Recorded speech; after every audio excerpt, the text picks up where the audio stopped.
Eu começar a Não gravar. tá gravando. Não, tá gravando sim, tá vermelhinho lá em cima. Agora que eu comecei a gravar.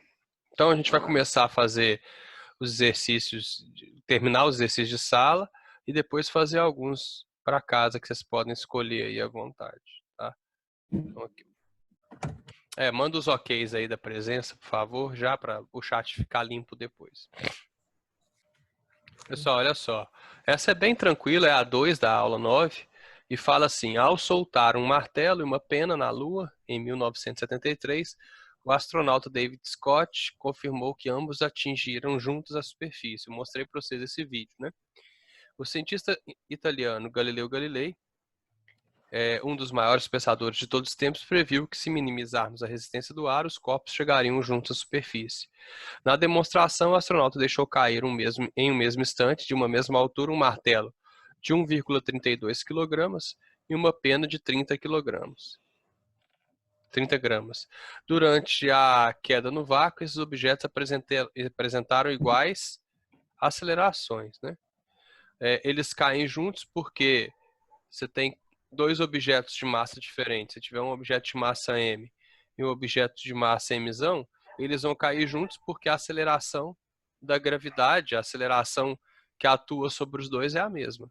Então, a velocidade deles vai aumentar na mesma taxa. E eles vão chegar juntos à superfície. Certo?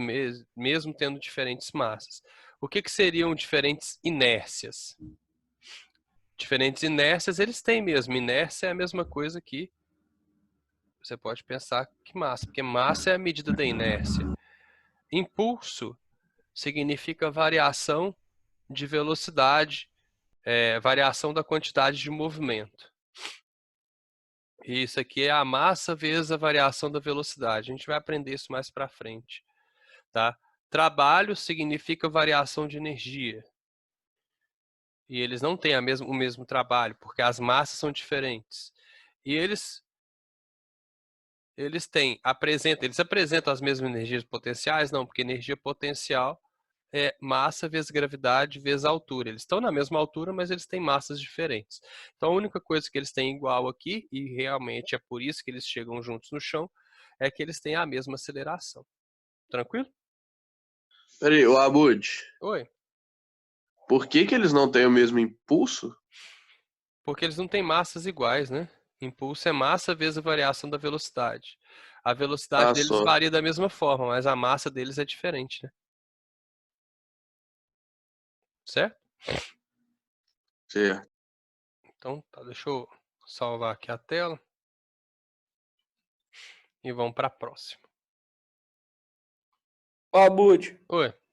eu tava vendo um vídeo uma vez que fala de um trem que chama Teoria da Incerteza do Heisenberg. Uhum. Aí ele usa aquela fórmula lá do delta Q.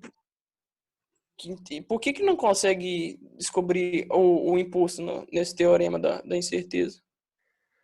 Cara, a gente não sabe por que não. A gente sabe que não dá. Por que o universo é assim, a gente não sabe. Se você souber a posição de um objeto, você não sabe a quantidade de movimento dele. Se você sabe a quantidade de movimento, você não sabe a posição. Então vamos lá, aqui, ó. O edifício, isso aqui, Burj Khalifa, localizado em Dubai, é atualmente a construção mais alta feita pelo homem. Sua altura é de aproximadamente 800 metros. Se um objeto é abandonado do topo do edifício, abandonado significa velocidade inicial igual a zero, isso é, né? A uma altura de 800 metros, qual a velocidade do objeto ao atingir o solo? Considere G igual a 10 e despreze a resistência do ar. Então, tudo que você tem que fazer é pegar um objeto qualquer, de massa m, e fingir que ele está sendo solto de uma altura de 800 metros. Aí o cara quer saber com qual velocidade ele vai estar aqui, ó, momentos antes de tocar o solo. 1 milésimo de segundo antes de tocar o solo, qual que é a velocidade dele? Então vamos lá. Eu sei que ele cai de 800 metros de altura e sei que a aceleração da gravidade que atua sobre ele é de 10 metros por segundo ao quadrado. Então você pode aplicar Torricelli, por exemplo. Dá para você resolver através de Torricelli direto. V ao quadrado igual a V0 ao quadrado mais 2AD. A velocidade final dele é o que eu quero, a velocidade inicial dele é 0. Então vai ficar v ao quadrado igual a 0 mais 2 vezes a, que a aceleração dele na descida é 10, vezes a distância que ele vai percorrer, que é 800. Então a velocidade final dele é a raiz, velocidade final dele ao quadrado é 20 dá 16 mais 3 zeros. Então a velocidade final dele vai ser a raiz quadrada de 16.000. Se a gente separar isso aqui, né, para ficar mais fácil fazer a conta, raiz quadrada de 160 vezes a raiz quadrada de 100. A multiplicação das raízes é a raiz da multiplicação, né? Porque raiz de 100 eu sei que vale 10. Então eu só vou ter que fatorar os 160. Por 2 dá 80, por 2 dá 40, por 2 dá 20, por 2 dá 10, por 2 dá 5 e por 5 dá 1. Então dá para eu tirar 2 lá de dentro, né? E sobra um 10. Então vai ficar assim, 2 vezes 2, 4, raiz de 10, né? Porque ficou um 10 lá dentro, 2 vezes 5 é 10, vezes raiz de 100, que é 10. Então a velocidade final do cara é 4 vezes 10, 40, raiz de 10 metros por segundo. Ou letra D. Ou você pode fatorar o 1.600 também, mas vai demorar muito mais. Você pode fazer de maneira diferente? Pode também. Você pode, se você quiser, primeiro aplicar essa equação, D igual a V0t mais AT ao quadrado sobre 2, para descobrir o tempo de queda, e depois você calcula a velocidade aqui. Ó. Então você pode primeiro utilizar essa equação, acha o tempo de queda e joga nessa. Só que aí você vai fazer duas contas ao invés de uma equação só. Alguma dúvida nessa, pessoal? Acho que pode passar, Moody. Então, beleza. Agora a outra. Considerando a altura do Burj Khalifa, não iria atingir velocidade terminal antes e tudo mais? Ia, mas nós estamos falando de queda livre, Arthur. Queda livre finge que não tem ar, né? Aí não tem velocidade terminal, não. A velocidade terminal só acontece quando tem resistência do ar. Beleza? Ok. Um objeto, então essa aqui é a última, das de sala. Um objeto após ser abandonado do repouso do alto de um edifício cai verticalmente. Na figura ele é mostrado em 5 instantes diferentes. Desprezando a resistência do ar e adotando G igual a 10, e sabendo que o objeto percorreu 8,75 metros no último meio segundo antes de tocar o solo, o tempo total de sua queda foi. Então aqui, ó. Lembra da proporção de Galileu? Né? Então, isso aqui são tempos de meio segundo, né? Então, ele é mostrado em 5 instantes diferentes. Se nos últimos meio segundo de queda, antes de tocar o solo, ele percorreu 8,75, não, se bem que não dá para usar a proporção de Galileu, não. Aqui ele vai ter percorrido um pouco menos, aqui um pouco menos, aqui um pouco menos, né? Ó, Bud, Oi. você pode depois rapidão falar o que é essa proporção, que eu não lembro dela, não. Eu expliquei a aula passada, velho. Não serve para muita coisa, não. É só uma proporção de queda do que o Galileu percebeu, que a cada segundo o corpo vai aumentando em números primos, né? No primeiro segundo ele percorre 1 vezes 5. Aí no segundo seguinte ele percorre 3 vezes 5. Depois ele percorre 5 vezes 5. É sempre assim. Aí ele percorre 7 vezes 5. 9 vezes... Ele vai percorrendo assim, à medida que ele vai caindo. Então, como é que a gente vai fazer isso aqui? Ó? No último meio segundo, ele percorreu isso aqui, ó, 8,75. Né? Então, ele tinha uma certa velocidade aqui, inicial, tá? E ele estava sujeito à aceleração da gravidade, claro. Né? Então, no último meio segundo, ele percorreu, ó, vamos fazer D igual a V0t mais AT ao quadrado sobre 2. Ele percorreu 8,75, que é a distância aqui, com uma velocidade inicial que eu não sei, mas o tempo foi de meio segundo. A aceleração vale 10. Aqui a gente coloca meio ao quadrado, que é o tempo, e divide por 2. Tá? Então vai ficar 8,75 igual a meio V0, mais 10 sobre 2 é 5, e 0,5 ao quadrado é 0,25. Então vai ficar 8,75 igual a meio V0, mais, aqui é 0,25 vezes 5, dá 1,25, né? Passa esse 1,25 para o lado de lá, ele vai passar subtraindo. Então vai ficar 7,5, né? 8,75 menos 1,25, igual a meio V0. Então passa o meio dividindo, aqui ele vai ter 15 metros por segundo. Ó, Bud, Oi. por que ele tem uma velocidade inicial ali? Tipo assim, se a velocidade, não é velocidade. Não, mas olha o que eu estou fazendo. Eu estou pegando desse ponto aqui, ó, estou pegando só essa parte do movimento aqui, ó. Desse instante até esse instante, não foram meio segundos? Não foi meio segundo, igual o exercício falou? Né? Então, em meio segundo, ele sai desse ponto aqui e toca o solo. Ah, Nesse ponto aqui, ele já tem uma velocidade inicial. A velocidade inicial dele é 0 lá em cima. Certo? certo, entendi. Entendeu? Então aqui, ó, ele está com uma velocidade de 15 metros por segundo. E aí ele vai e cai durante mais meio segundo. Quanto tempo eu preciso, galera, para que um corpo saia de 0 e chegue aqui com 15 metros por segundo? Vamos ver? V igual a V0 mais AT. A velocidade final dele, nesse ponto aqui, eu estou considerando do início até esse ponto aqui agora, ó.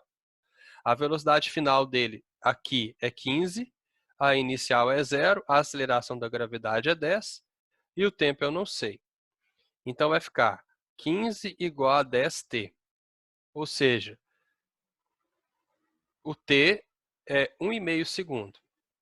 Ou seja, desse ponto até aqui, ele demorou 1,5 segundo. E depois ele demora mais meio segundo para tocar o solo. Tempo total de queda, 2 segundos. Certo? Então, primeiro eu calculo aqui, né? Qual que é a velocidade inicial para que ele consiga percorrer 8,75 metros em meio segundo. Sabendo que essa velocidade inicial tinha que ser 15 metros por segundo, eu calculo o tempo necessário para a velocidade dele sair do 0 e chegar em 15. Achei 1,5. Se ele demora 1,5 para chegar nesse ponto aqui, e mais meio segundo para tocar o solo, de acordo com o exercício, o tempo total de queda dele é de 2 segundos. Ok? Olá, Bud. Oi. Eu tinha pensado no negócio, deu a mesma coisa, só que eu acho que tá muito errado. O que Olha é que você aqui. pensou? Tem 4 intervalinhos entre uma bola e outra, tá vendo? Eu pensei nisso também. Aí você multiplica por meio, dá 2. É, mas ele não falou pra gente, ele não afirmou pra gente que esses intervalos de tempo, eles são o mesmo, que são 5 instantes, em 5 instantes diferentes, mas entre eles tem o mesmo intervalo de tempo, é uma coincidência. Só que se, igual você falou naquele negócio lá da proporção de Galileu, não é o mesmo tempo sempre? Tipo assim, eles não É, aumentam o mesmo sim, tempo. mas aqui não falou isso, nesse exercício não falou isso, é uma coincidência. Ah, então, tipo assim, eu achei que era em todos os exercícios que Não, eu aconteceu posso representar um móvel em instantes diferentes de tempo, entendeu? Pode ser que no primeiro ali fosse 0,2 segundos, depois 0,3, eu não sei. Então, nesse exercício foi uma coincidência mesmo. Vamos supor que dessa primeira bolinha para essa fosse 0,1 segundos, dessa para essa fosse 0,3, entendeu? Não dá para saber, porque não falou aqui. Certo? Certo, Bud. Na apostila de vocês, qual vocês querem? Bate o olho aí e pede alguma. Faz alguma do Enem, ué. Faz a 1, proposto. Uhum. E depois eu tive dúvida na 8 também, se tiver como Tá. fazer. Então a 1 tá aqui. Pessoal chegando atrasado, né? Tô vendo. Então essa aqui é do Enem, vamos lá. Para medir o tempo de reação de uma pessoa, pode-se realizar a seguinte experiência. Mantenha uma régua de 30 centímetros suspensa verticalmente, segurando-a pela extremidade superior, de modo que o zero da régua esteja situado na extremidade inferior. A pessoa deve colocar os dedos da sua mão, em formato de pinça, próximos do zero da régua sem tocá-la. Sem aviso prévio, a pessoa que estiver segurando a régua deve soltá-la. E a outra pessoa deve segurá-la o mais rapidamente possível e observar a posição onde conseguiu segurar a régua. Isso é a distância que ela percorreu durante a queda. Entenderam, né? A pessoa solta a régua, ela vai caindo, você segura. O zero está aqui embaixo. Se eu segurar no 10 centímetros, por exemplo, essa é a distância que ela percorreu. O quadro seguinte mostra em que três pessoas conseguiram segurar a régua e os respectivos tempos de reação. Distância percorrida pela régua, tempo de reação. Como é que eu calculo essa distância, esse tempo de reação? É que a distância em queda livre é V0t mais AT ao quadrado sobre 2. Então, por exemplo, aqui, ó, a distância percorrida pela régua em metros. Aí eu coloco lá 0,3 é igual, isso aqui é zero, né? V0 vezes t é zero, é igual a 10 vezes t ao quadrado sobre 2. Eu faço a conta e acho que a pessoa que segurou no 30 centímetros, ela teve um tempo de reação de 0,24 segundos. Se ela segurar no 15 centímetros, ela vai ter esse tempo de reação. E se ela segurar no 10 centímetros, ela vai ter esse tempo de reação. É só fazer sempre a conta, considerando que a régua parte do repouso e que a aceleração da gravidade é 10. Você faz essa conta aqui e acha o tempo de reação de cada pessoa. O tempo que a pessoa demora para ver a régua caindo e fechar os dedos, tá? A distância percorrida pela régua aumenta mais rapidamente que o tempo de reação, por quê? A energia mecânica da régua aumenta, o que faz ela cair mais rápido. Galera, energia mecânica é a soma da energia potencial gravitacional mais a energia cinética. E em sistemas conservativos, por exemplo, a gente está trabalhando com queda livre, sem resistência do ar. Então, em sistemas conservativos, a energia mecânica de um corpo se conserva. Essa soma da energia potencial mais energia cinética, ela se conserva. Tá? Então, vamos supor, não é que é sempre o mesmo valor, mas vamos supor que você tenha 200 joules de energia potencial e 800 joules de cinética. Depois de um tempo, você pode ter 100 joules de potencial se você tiver 900 joules de cinética. O total, né, aqui, ó, o total seria 1000 joules. Então, o total, que é energia mecânica, ele se conserva, a tendência dele é se conservar em sistemas conservativos, sem resistência do ar, sem atrito, sem dissipação de energia. Tá? Então, não é a letra A. A resistência do ar aumenta, o que faz a régua cair com menor velocidade. Se tivesse resistência do ar, essa resistência do ar, ela é proporcional. Ela é proporcional à área de contato e ela é proporcional à velocidade. Se a velocidade aumenta proporcionalmente, a resistência do ar vai aumentar proporcionalmente para todos os corpos, né? Então, isso não faz sentido. Não vai diferenciar nada se aumenta igualmente para todo mundo. Espera aí. Entenderam? Então, não é um diferencial. A resistência do ar ela aumenta igualmente para todos os corpos, já que a velocidade deles e a régua, né, é a mesma, vai aumentar igualmente. Então, não é a letra B também. A aceleração da queda da régua varia, o que provoca um movimento acelerado. Galera, a aceleração da gravidade, ela depende da constante gravitacional, da massa da Terra e do raio do nosso planeta ao quadrado. A massa da Terra não muda e o raio da Terra não muda. Então, a aceleração da gravidade é a mesma, né? Em todos os instantes aqui. Não é a letra C, não. D. A força-peso da régua tem valor constante, o que gera um movimento acelerado. Ah, é exatamente isso. Né? A força-peso, imagina a régua aqui, ó. Essa é a régua. A força-peso da régua é a massa da régua vezes a gravidade. Essa é a força-peso dela, que a gente chama de peso, né? Ela é uma força constante, porque a massa da régua é constante e a gravidade também é.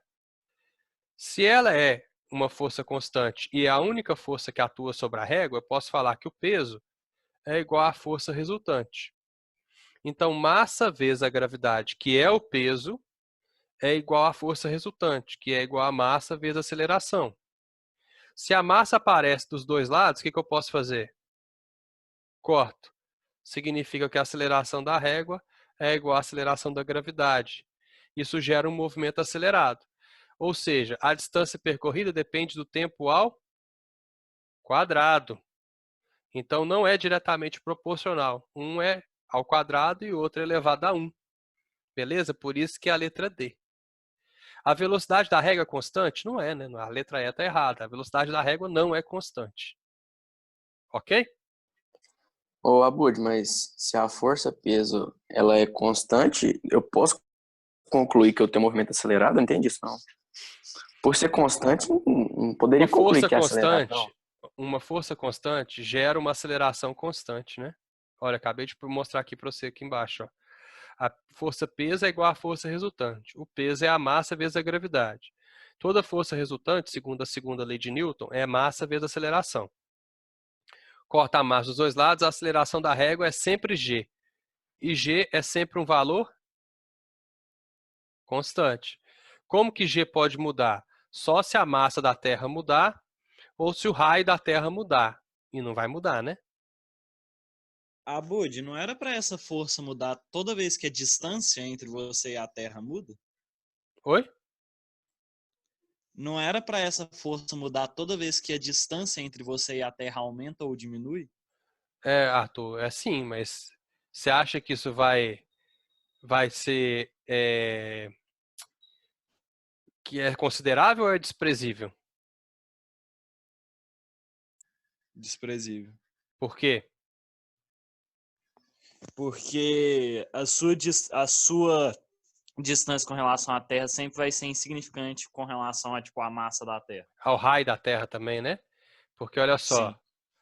aqui ó, a Terra está aqui. Pera aí. A Terra está aqui. O raio da Terra, ele é de 6.400 quilômetros, aproximadamente. Se você tiver numa altura, uma distância, sei lá, de 2 metros, olha só, o raio da Terra ele entra ao quadrado na fórmula. Uma altura de, sei lá, se você estiver no topo do Monte Everest, que é o ponto mais alto do nosso planeta, você vai estar a 6.408 quilômetros. Né? Se você pegar 6.400 ao quadrado e 6.408 ao quadrado, vai dar muito pouca diferença. Então, a aceleração da gravidade na superfície da Terra é um valor muito constante, assim. Vai dar diferença lá na terceira casa decimal, né? Por isso. Certo? Certo. Mas mesmo se a massa do objeto for pequena, se eu tiver numa distância muito grande, tipo, por exemplo, eu tô na ISS, ou eu tô na distância da ISS, né, que aí nesse caso já é 500, né, eu acho. 500 quilômetros. Aí eu já tenho que levar em conta isso, da distância? Se você estiver ou não? fazendo um experimento científico e tal, tem. Mas mesmo se eu estiver fazendo uma continha mesmo, aí mesmo assim não precisa levar em conta. Não, precisa não. Varia muito pouco, né? Ok, obrigado. De nada. Essa aqui é a 8, tá bom? O super-homem e as leis do movimento. Essa aqui é a questão do Enem cancelado. Que eles roubaram a prova e tal. Uma das razões para pensar sobre a física dos super-heróis é, acima de tudo, uma forma divertida de explorar muitos fenômenos físicos interessantes. Desses fenômenos menos corriqueiros até eventos considerados fantásticos. A figura seguinte mostra o super-homem lançando-se no ar para chegar ao topo de um prédio de altura H. Seria possível admitir que, com seus superpoderes, ele poderia estar voando com propulsão própria, mas considere que ele tenha dado um forte salto. Inclusive, na primeira revistinha do super-homem, ele não voava, ele só pulava muito alto, tá? Porque ele é kryptoniano, e então a gravidade de Krypton era maior que a da Terra, e aí o corpo dele tinha evoluído para uma gravidade maior, aí ele tinha uma super força por causa dos músculos do corpo dele. Essa era a desculpa científica dos caras. Tá? Deixa eu ver aqui. Faço a 7 sim, tá? E a 9 se der tempo. Seria possível admitir que com seus superpoderes ele... tá. Vamos ver aqui, eu já falei essa parte. Sendo G a aceleração da gravidade, a relação entre a velocidade inicial do super-homem e a altura atingida é dada por... Então vamos colocar aqui, ó. Essa é a velocidade inicial ao quadrado, é igual a 2gh. Isso aqui vem da equação de Torricelli, tá? Porque no ponto mais alto da trajetória, a velocidade final é zero. A altura que o super-homem alcança em seu salto depende do quadrado de sua velocidade inicial. Por quê? Porque a altura do seu pulo é proporcional à sua velocidade média, multiplicada pelo tempo que ele permanece no ar ao quadrado. Não. Velocidade média é deslocamento por tempo. Se ele está pulando e ele quer atingir uma altura lá na vertical, isso aqui poderia ser a altura que ele vai na vertical, movimento num sentido só, então deslocamento e distância é a mesma coisa, dividido pelo tempo. Δt vamos chamar de tempo porque o tempo inicial pode ser zero. Ou seja, a altura que ele percorre fica assim, né? Vm, velocidade média, igual a altura dividido pelo tempo. Ou seja, a altura que ele atinge é igual à velocidade média vezes o tempo. Não tem nada de ao quadrado aqui, né? Tá falando assim, multiplicada pelo tempo que ele permanece no ar ao quadrado. Não está multiplicado ao quadrado. A altura depende da velocidade média vezes o tempo, só. Então não é a letra A. Letra B. O tempo que ele permanece no ar é diretamente proporcional à aceleração da gravidade. E essa é diretamente proporcional à velocidade. Vamos ver. Se eu quero calcular o tempo que um objeto lançado para cima permanece no ar, eu tenho que lembrar que no ponto mais alto da trajetória, a velocidade final é zero. Então, vamos partir dessa equaçãozinha aqui. A velocidade final é zero. A velocidade inicial, eu não sei quanto é, né? Mas é um valor qualquer. A aceleração é negativa, porque o corpo está subindo e vale g. E esse t aqui é o tempo que ele permanece no ar. Passando o gt para o outro lado, fica gt igual a v0. Ou seja, o tempo que ele permanece no ar é v0 sobre g. Esse tempo que ele permanece no ar, ele é diretamente proporcional à velocidade inicial e inversamente proporcional à gravidade. Então, aqui está falando o contrário. Falando que ele permanece no ar é diretamente proporcional à aceleração da gravidade. Não é diretamente. É inversamente. E é o quadrado que está errado na letra A. Letra C. O tempo que ele permanece no ar é inversamente proporcional à aceleração da gravidade. Até aí, tudo bem. E essa é inversamente proporcional à velocidade média. Existe um teorema para o movimento variado que fala que o movimento uniformemente variado, que fala que a velocidade média é a velocidade final mais a velocidade inicial dividido por 2. Como eu estou no movimento de subida, um corpo sendo lançado para cima, a velocidade final é zero. Então, nesse tipo de lançamento vertical, a velocidade média é igual à velocidade inicial dividido por 2. Ou, eu posso falar que a velocidade inicial é igual a 2 vezes a velocidade média. Passa multiplicando. Substitui aqui para você ver. O tempo que um objeto permanece no ar é 2 vezes a velocidade média dividido pela gravidade, porque V0 vale 2Vm. Então, o tempo que um objeto permanece no ar é diretamente proporcional à velocidade média. né? E não é inversamente igual está falando aqui, ó. É diretamente proporcional à velocidade média. Ô, D. Abud, Oi. eu teria que saber tudo isso aí para fazer a prova, para fazer essa questão, no caso? Sim. Entendi. D. A aceleração do movimento. Abud, Oi. tipo assim, lá em cima você colocou uma forma da velocidade média e aqui embaixo você colocou essa outra forma. Quando que eu sei qual que eu vou ter que usar? Deixa eu separar aqui. Isso aqui é a fórmula geral para velocidade média. Serve em qualquer situação. Sempre você pode usar essa aqui. Essa equaçãozinha aqui, ela serve só quando o movimento é retilíneo uniformemente variado. Tá bom? Então aqui serve em qualquer caso, até aqui, até no movimento retilíneo uniformemente variado. Mas quando o movimento é retilíneo uniformemente variado, você pode usar essa relação aqui. Beleza? A letra D fala assim: a aceleração do movimento deve ser elevada ao quadrado, pois existem duas acelerações envolvidas. A aceleração da gravidade e a aceleração do salto. Não. Quando um objeto é mandado para cima, existe só uma aceleração presente no movimento. E essa aceleração, ela é a aceleração da gravidade. Então, não são duas acelerações. Não existe aceleração do salto. O objeto está sujeito a uma única aceleração. E a letra E, que tem que ser a certa, né, porque só sobrou ela, a altura do pulo é proporcional à sua velocidade média, multiplicada pelo tempo que ele permanece no ar. E esse tempo também depende da sua velocidade inicial. Olha só, a altura não é igual à velocidade média vezes o tempo, né?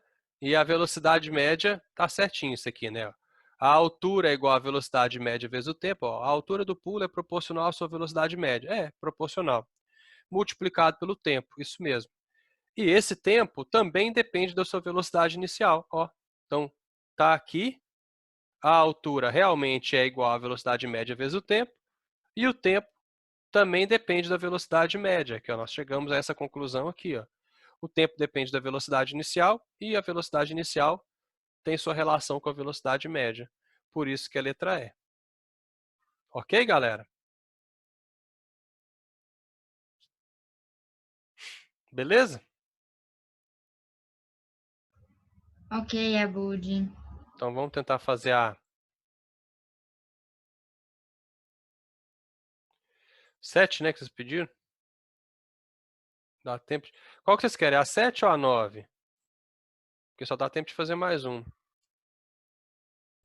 Por mim, Pode pode fazer dar as 7. 9. A Ah, 9? Mas tanto faz.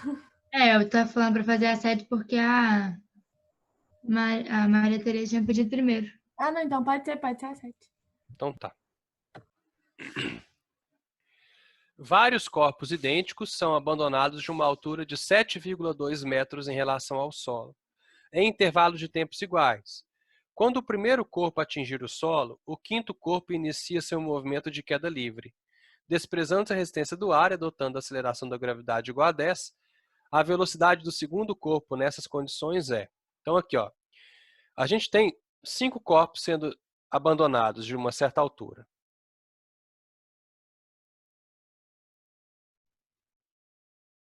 Não, ficou ruim demais.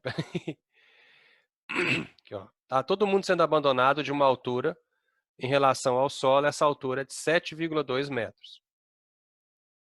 Aí você solta o primeiro corpo, ele começa a cair, né?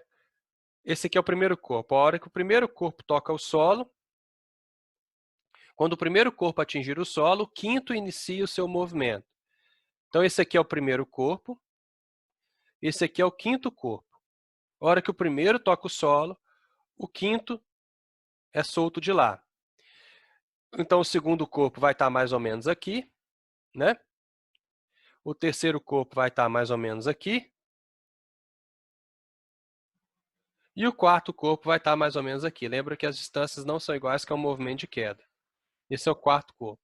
Então o primeiro corpo tocou o solo, o segundo já está um pouco quase chegando, o terceiro está na metade, assim, não na metade, mas quase está no meio do seu movimento, que não é diretamente proporcional. O quarto começou a cair, E o quinto está aqui com velocidade inicial igual a zero.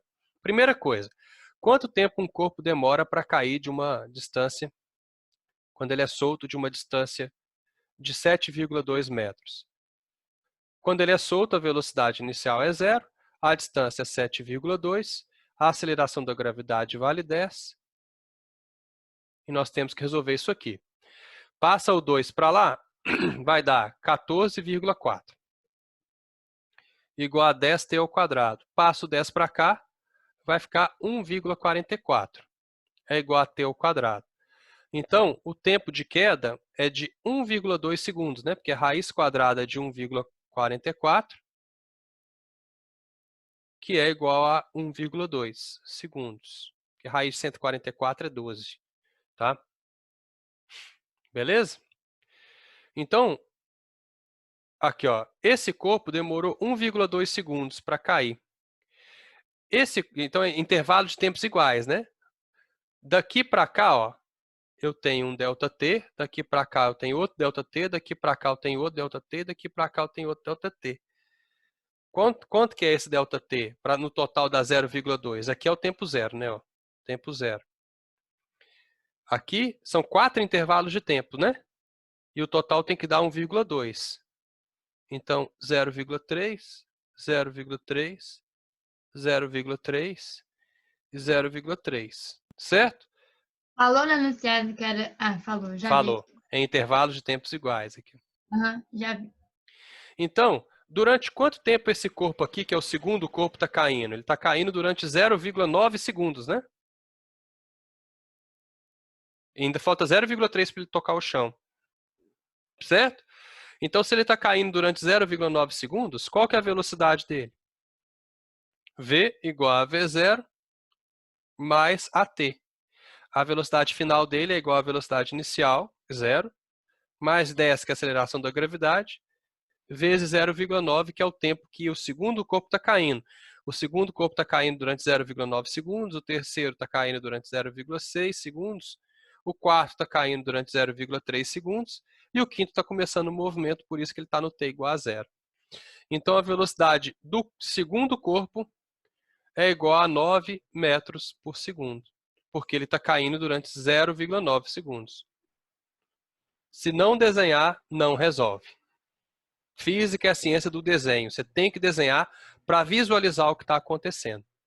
Certo, gente?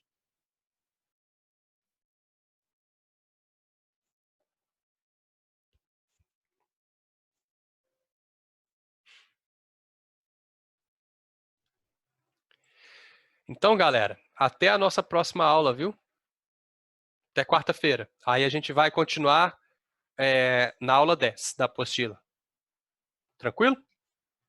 É quarta a próxima? É, quarta-feira, eu acho. Então tá. Tá bom? Então, Obrigada, abraço para vocês. Até mais. Falou, Abud.